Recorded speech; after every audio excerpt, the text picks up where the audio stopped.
السلام علیکم ورحمۃ اللہ وبرکاتہ۔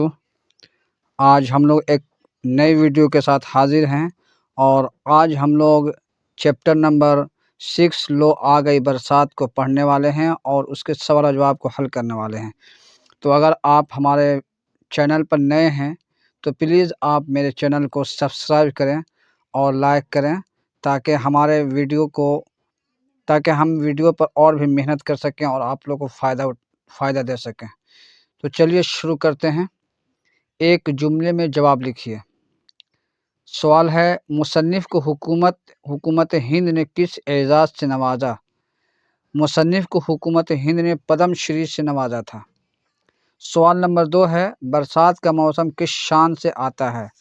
جواب ہوگا، برسات کا موسم اس شان سے آتا ہے جیسے کسی بادشاہ کی سواری آ رہی ہو۔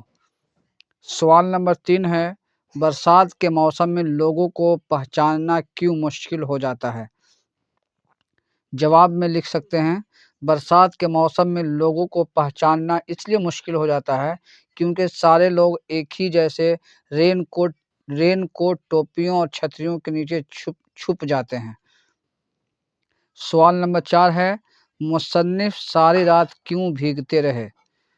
جواب میں لکھ سکتے ہیں، ہوا یوں کہ ایک رات لگاتار اور دھواں بارش ہوتی رہی اور چھت سے پانی ٹپکتی رہی جس کی وجہ سے مصنف بھیگتے رہے۔ ایک جملے میں جواب لکھیے۔ سوال نمبر 5، انٹرویو میں ڈائریکٹر کی کرسی پر کون بیٹھا تھا؟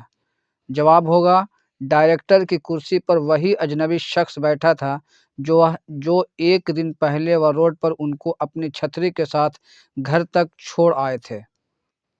سوال نمبر 6، برسات کا موسم آتے ہی سڑکوں پر جا بجا کیا نظر آتا ہے؟ جواب ہوگا، برسات کا موسم آتے ہی سڑکوں پر کیچڑ جا بجا نظر آتا ہے۔ مختصر جواب لکھیے۔ سوال نمبر 1، برسات کی آمد کے منظر کو مصنف نے کس طرح بیان کیا ہے؟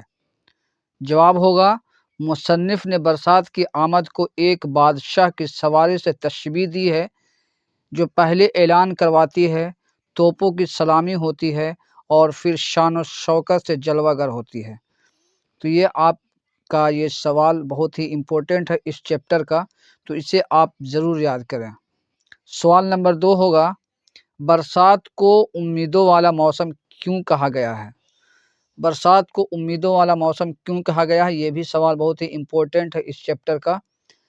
جواب ہے، جب مصنف چھوٹے تھے اور کبھی رات کو گھن گرج کے ساتھ طوفانی برسات ہوتی تھی تو ہم ساری رات بستر میں پڑے پڑے اپنے دل میں اس امید کو پروان چڑھایا کرتے تھے، اسکول میں پانی ہی پانی ہوگا اور ہمیں کچھ دن کی چھٹی مل جائے گی، اور برسات کی آمد سے پہلے خود دھرتی کے سینے میں بھی بڑی امیدیں چھپی ہوتی ہیں جو بعد میں لاکھوں ننھے منھے ہرے بھرے پودوں کی شکل میں ہوتی ہے۔ اس لیے مصنف نے برسات کو امیدوں والا موسم کہا ہے۔ سوال نمبر 3 ہے، مصنف نے مکان بدلنے کی کوشش کیوں ترک کر دی؟ ترک میں چھوڑنا، کیوں چھوڑ دی؟ کوشش کیوں چھوڑ دی؟ جواب ہوگا، مصنف نے مکان بدلنے کی کوشش اس لیے ترک کر دی کیونکہ ایک رات لگاتار اور دھواں برسات ہوتی رہی اور اس کے ساتھ ہی ان کے مکان کی چھت بھی ٹپکتی رہی۔ وہ ساری رات بھیگتے رہے۔ دوسرے دن انہوں نے تہیہ کیا کہ اب مکان بدل کر رہیں گے، سو مکان کی تلاش میں ایک محلے کے ایک پنواڑی کے پاس پہنچے اور مکان کے بارے میں دریافت کیا تو پنواڑی نے انہیں ایک مکان کے بارے میں پوری تفصیل بتایا اور وہ مکان بھی برسات میں گر گیا تھا، اس لیے انہیں دوبارہ کسی مکان کی تلاش کی ہمت نہیں ہوئی، اس لیے انہوں نے مکان بدلنے کی کوشش ترک کر دی۔ سوال نمبر 4 ہوگا، برسات کے موسم میں کیچڑ کے متعلق کن خیالات کا اظہار کیا گیا ہے؟ جواب ہوگا، برسات کے موسم میں کیچڑ کے متعلق مصنف نے بالکل صحیح بات بیان کی ہے۔